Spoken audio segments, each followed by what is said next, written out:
Today I will be talking about tablets versus textbooks in K through 12 public schools. So in high school, I would always have to carry around my big backpack with like 5 different textbooks with me every single day due to lack of funding in schools. Because of that, we didn't have any of our textbooks that were required in classes, therefore we needed to bring our textbooks. Now, as a result of technology progressing day to day, we now have access to tablets that would be a better efficient use for, or would be better to replace textbooks in the classroom. So therefore, my proposition is that tablets should replace textbooks in K through 12 public schools, and it would be a significant advantage for students. My 3 supporting claims is that tablets will help students learn quicker. My second claim is that textbooks will save thousands of dollars in comparison to purchasing traditional print textbooks. And my final claim is that by replacing tablets with textbooks, it will reduce the amount of students that are getting injured for backpack-related injuries on a year-to-year basis. So back to my first claim, tablets help students learn material much more quicker. According to a U.S. Department of Educational recent study, technology-based instruction has proved to reduce the learning time on a certain objective anywhere between 30 to 80%. 80% is almost close to 100%, so that's almost about 50%, or that's almost double the time in improving to learn a topic. Recently, the publishing company Hoofton tested an interactive digital version of an Algebra 1 textbook in a local school in Riverside, and they proved that the tablet version improved 20% higher on standardized testing compared to students who use a traditional textbook. In comparison to learning with tablets are much more innovative and hands-on. This allows students to visualize what they're learning. Educational apps on tablets have allowed students to better trace, spell, and pronounce words. This way they're able to trace words on the iPad, they're able to recite words and be able to hear how they're saying it. They're able to better visualize certain colors and understand the better meanings behind vocabulary. Students in my millennial generation group were exposed to games such as Oregon Trail and Where in the World is Carmen Sandiego. These were efficient in teaching students on how to teach on subjects such as history and geography. Now, due to the advancement of technology, there has been research that has been developed to create better apps on iPads and other tablets, such as one called abcmouse.com. It has 4.5 stars on the App Store, and basically it's the same thing like I was mentioning earlier, where you can actually trace letters, spell out words, be able to recite certain words to the iPad and hear it yourself.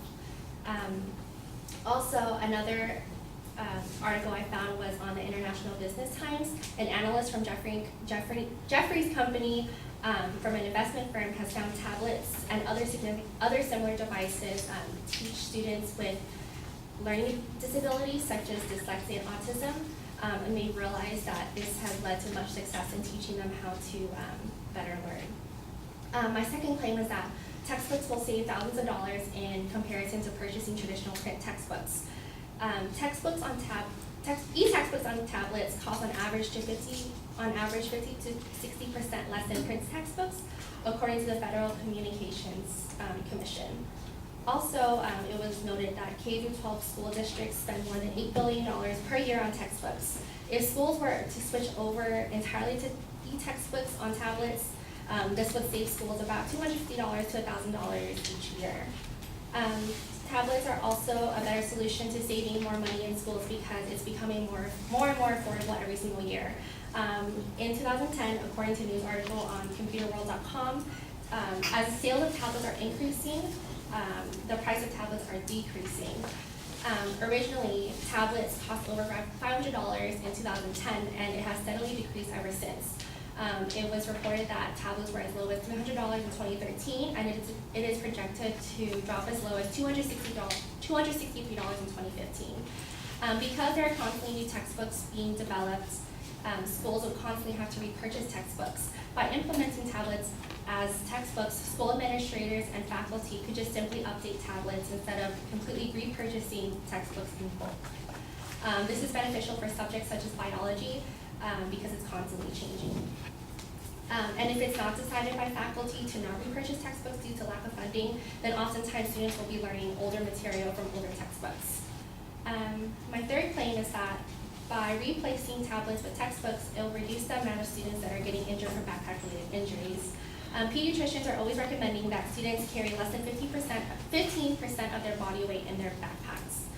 Lugging them around can often result in chronic back pain, accidents, and possible lifelong orthopedic damage, which could cost thousands, if not millions, in healthcare and later on healthcare bills.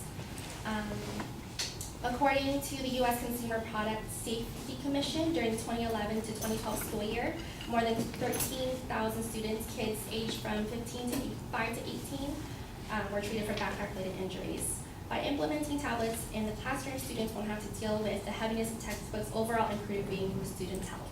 And with those three claims, I believe that tablets should replace textbooks in the classroom. Thank you.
All right, well, internally, there's a good preview of the supporting structure. You signpost those points as you get to them. There are pretty clear transitions that work smoothly while you were speaking. I thought you cited a lot of evidence on each of the points. Some of it, I think, could be a little bit stronger, and there were occasional inconsistencies. It was strange to me that the first statistic you had that they were learning 30 to 80% faster, and then the very next example that you gave said they only got 20% higher, and I'm going, well, okay, is it efficiency? Is it speed? How are we making these comparisons? There is some difference in how that information is being utilized, and I think you need to kind of explain that. I did think there were a couple problems at the beginning that have to do with the proposition. The proposition is phrased as a policy claim. You got to get the should part out. Everything that's part of that first part of the sentence needs to be eliminated. The stuff where you get to and, that would then be the start of your real proposition, what the benefits would be, and I think that that's what the proposition ought to be. I also do think that you need to demonstrate that there's some dispute or controversy on this, that somebody suggests that tablets would not be worthy, that people don't learn on them, that they don't have some of the advantages that are talked about, because I can't imagine that anybody would say, well, carrying a tablet isn't any heavier than, or it's just as heavy as carrying all those textbooks, so that's not where there's an argument. But the idea, for instance, that students learn faster on the tablets, I think that there might be some controversy on that, but I don't know exactly where the controversy would stem from. It's probably not from the programs that are available online or on the tablets for the students to learn from, but rather the other things that might be used, the tablets, but would be used for. For example, when you're doing your research and there's that social media sitting right in front of you demanding your attention instead of, you know, the 18th edition of Oregon Trail or Carmen Sandiego or whatever that new program was that you talked about. Yeah, I could do that, or I could go on Tumblr and look for porn, you know, and I can just see, you know, that might be there might be some controversy about that kind of issue and how efficient they could be. The cost issue, I think, is you do make a good argument for cost, although I think that there is a good example for the respondent to talk about cost issues in the not too distant future when they get to that, because all you have to do is look at LAUSD and see what the hellhole is that they got involved in with their program, and it turned out to be substantially greater than they expected it to be. The argument, well, you know, it's, if you're not carrying 80 pounds on your back, that's going to be better. You know, I can see that that's probably an advantage. So I thought you did a good job citing evidence and making the argument. Like I said, I just think there needs to be a little bit more controversy on it at the beginning. All right, thank you.